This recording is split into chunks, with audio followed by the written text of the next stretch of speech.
yang terjadi di elit politik nasional itu tidak seperti, sama sekali tidak seperti yang Anda baca di koran atau Anda dengarkan di televisi, gitu ya. Satu.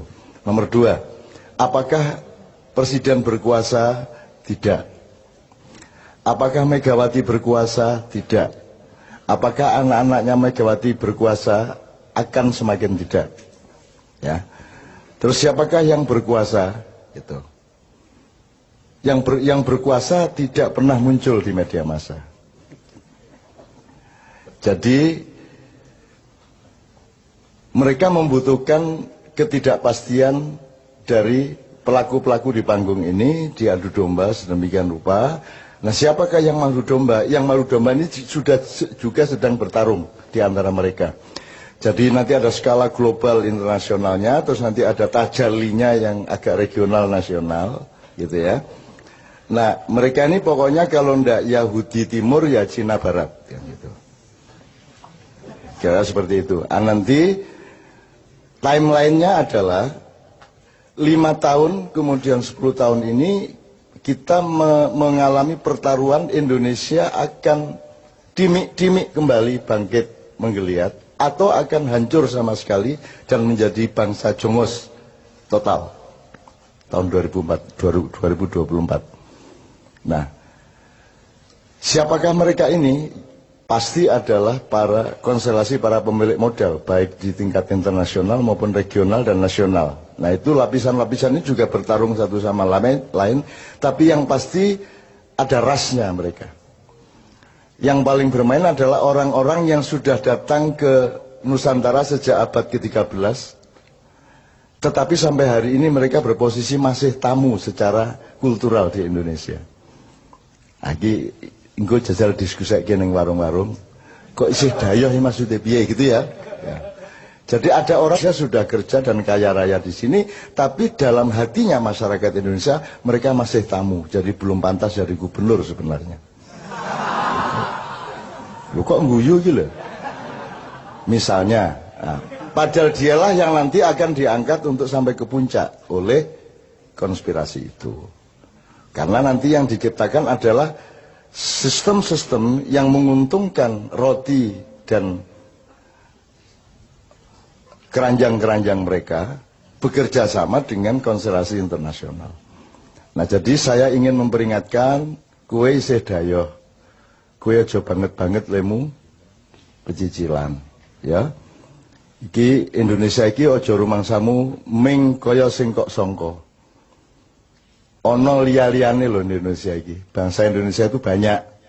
Dan ada segmen-segmen, ada level-level, ada kesatria-kesatria, ada kader-kader, ada bermacam-macam dari bangsa Indonesia ini yang juga akan menjadi faktor dari berubahnya Indonesia. Jadi jangan dipikir Indonesia akan berlangsung persis seperti yang kalian skenariokan. Ada macam-macam. Bukan hanya manusianya macam-macam, bukan hanya anak mudanya bermacam-macam. Ada arus yang menuju masa silam dan kematian, dan ada arus yang sedang bangkit pelan-pelan menjadi manusia kader Nusantara yang baru, yang semakin banyak jumlahnya di mana-mana, dan usia mereka 10 tahun lagi adalah usia pemimpin di tingkat-tingkat yang bermacam-macam. Maksudku kue iki pemimpin yang berikutnya, ini loh. Jadi siap-siap mulai saiki, ini ya. Oke. Muhtasib wis ben kursus dhewe kono. Tuh. Karena dia punya kesibukan sendiri yang sifatnya kosmis, ya, dia kosmis. Pokoknya dia hubungannya sama Tuhan konflik tiap hari sama Tuhan. Piye to karepmu kowe iki? Nah, gitu. Itu urusan, itu kan salah satu hiasan Indonesia sehingga disukai para malaikat karena ada kaumul muhtasibin gitu kan. Oke. Oke ya, jadi singkat kata begini. Anda jangan benci Jokowi, jangan benci Mega, jangan benci siapapun yang seakan-akan sedang berkuasa. Anda harus merasa kasihan kepada mereka. Dan doakanlah Jokowi yang terus-menerus mendapat tekanan. Anda tahu kan kalau SBY itu kan selalu ragu. Kalau yang sekarang ini tidak ngerti apa yang diragukan atau apa yang ditegasi. Itu.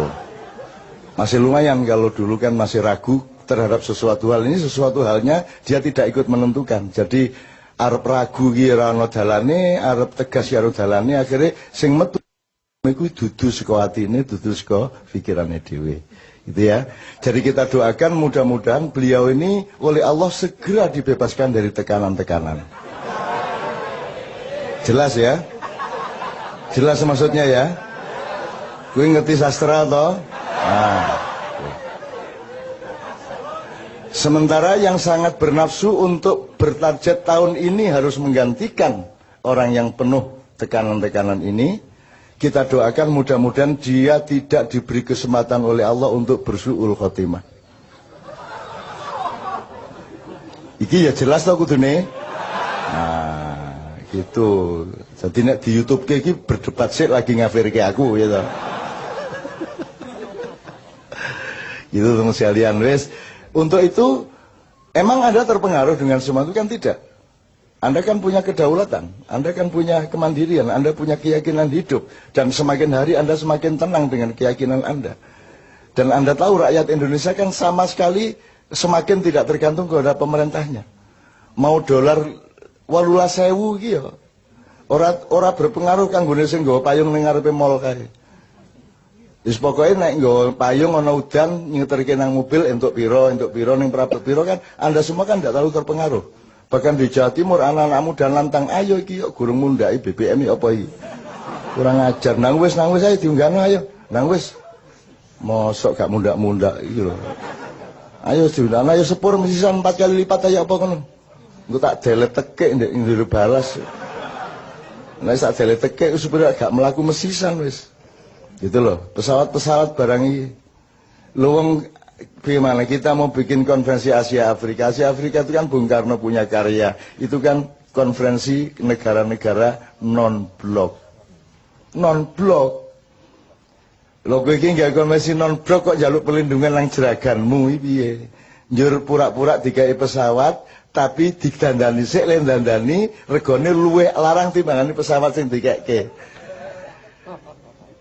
Iya coba gue kan ya Allah ya Rabbi, memang presiden itu syaratnya satu kok, harus tahu apa yang harus diragukan dan apa yang harus ditegasi. Iki ora ono bahane iki, arep ragu ya ora cetha, arep tegas ya ora cetha kan begitu. Kan nyenengke kok kuwi. Tidak pernah ada bangsa yang mendapat hiburan sebagaimana kita. Itu kan?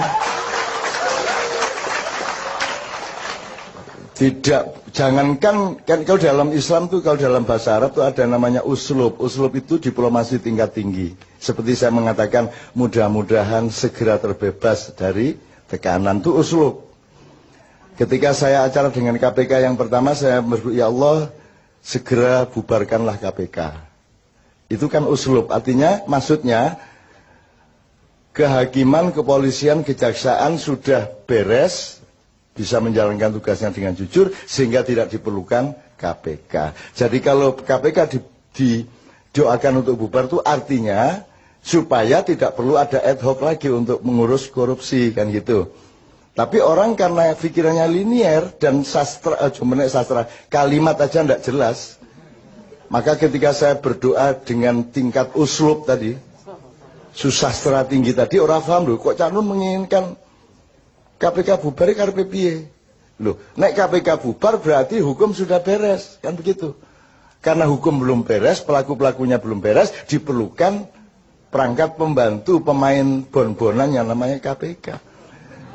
Kan begitu kan? Nah, kalau sudah kesebelasannya beres enggak perlu ngebon lagi. Nah, Indonesia ini lebih lucu lagi. Pemain bon-bonnya hanya dimasukkan lapangan, yang pemain yang diganti tidak dikeluarkan dari lapangan. Bener nggak? Loh mestinya kalau diganti yang diganti keluar ini nggak tetap di dalam. Akhirnya gelut dewe sadu-saduan dewe. Kan gitu. Antara pemain pengganti sama pemain yang diganti. Kan begitu. Sampai hari ini toh sadu-saduan nggak karu-karuan. Kan ini nyenengke negara ini nyenengke. Saya luar biasa bahagia sebagai bangsa. Luar biasa bahagia. Ini tenang nih Joni. Malaikat yang tidak pernah ketawa jangan nahan banget. Jangan kudu guyu tenan kemenungsan gitu. Bahkan tidak ada tugas malaikat untuk tertawa, tidak ada. Malaikat itu semua serius. Tapi khusus untuk Indonesia ini akhirnya rundingan wis ora apa-apa yang guyu wae ya. Ngono ku ya saking lucune kok. Edan tenan ambo tenan. Lho wong piye to wong panglima tertinggi TNI kok mendapat gelar anggota kehormatan. Lu panglima kok anggota kehormatan. Piye logikane iki? Gitu lho, piye to iki? Aku kok dikai anggota kehormatan Mak Iya. Ya piye to iki? Lho aku ini. Jadi, wah malaikat ora entuk guyu piye? Akhirnya disentak karo Gus. Rentek guyu malaikat. Ah lucu tenan ini. Lebih itu coba itu. Maka Anda harus tahu itu bukan penjilatan, itu sedang mempermainkan. Ada skenario untuk menggunakan. Gitu loh, dan seterusnya lagi nek dikai contoh kayak banget lah. Dengan bahasa yang seperti itu, maka Anda sebagai orang makyat ternyata uslubnya sudah tinggi. Langsung mengerti. Luar biasa Anda. Di bawahnya baru ada yang namanya balaghah, itu ilmu komunikasi biasa. Nah ini balaghah aja belum nyampe, jadi nggak ngerti bagaimana ngomong sama Amerika, bagaimana ngomong kepada Singapura, nggak punya uslub. Kan tidak perlu menentang untuk menentang. Gitu loh. Kan saya sering sudah kasih contoh yang kecil-kecil toh. Gue nak diajak kerengan iki moro bisi ono. Gue nek kerengan karo aku mesti kalah. Gue sebelum tinggal di Melayu saiki Melayu. Akhirnya mesti budina Melayu gawe padahal nek kerengan tangan ya kene kalah jane. Itu namanya uslub. Itu puncak dari balaghah ya Ustaz ya. Puncak dari balaghah. Itu teman sekalian. Oke. Lu sekarang itu bagaimana mau balaghah aja nggak ngerti kok. Mosok sambat saya mau dijatuhkan loh sama Jika. Loh, kok ngomong ngono lho mbok sing rada bahasa sing rada samar sithik apa piye ngono lho. Sing lelu tapi jenenge lugu kan ya ora mlebu neraka wong lugu. Lugu ora ngerti ya. Ya ngertine mebel ya mebel, kayu ya kayu. Wis piye dituntut balaghah ya ora iso. Jadi piye meneh, jadi tolong Anda jangan benci ya. Anda harus kasihan dan berempati dan berdoa setiap hari mudah-mudahan beliau segera dibebaskan dari tekanan-tekanan. Amin ya rabbal alamin. Supaya hidupnya tentram, keluarganya tentram, istrinya tidak cemas dan anaknya juga selamat dari mara bahaya. Gitu ya. Ono elek ya ngomong, apik to ya. Apik to gitu loh. Uslub gua. Oh sesuk mesti do Twittere uslub.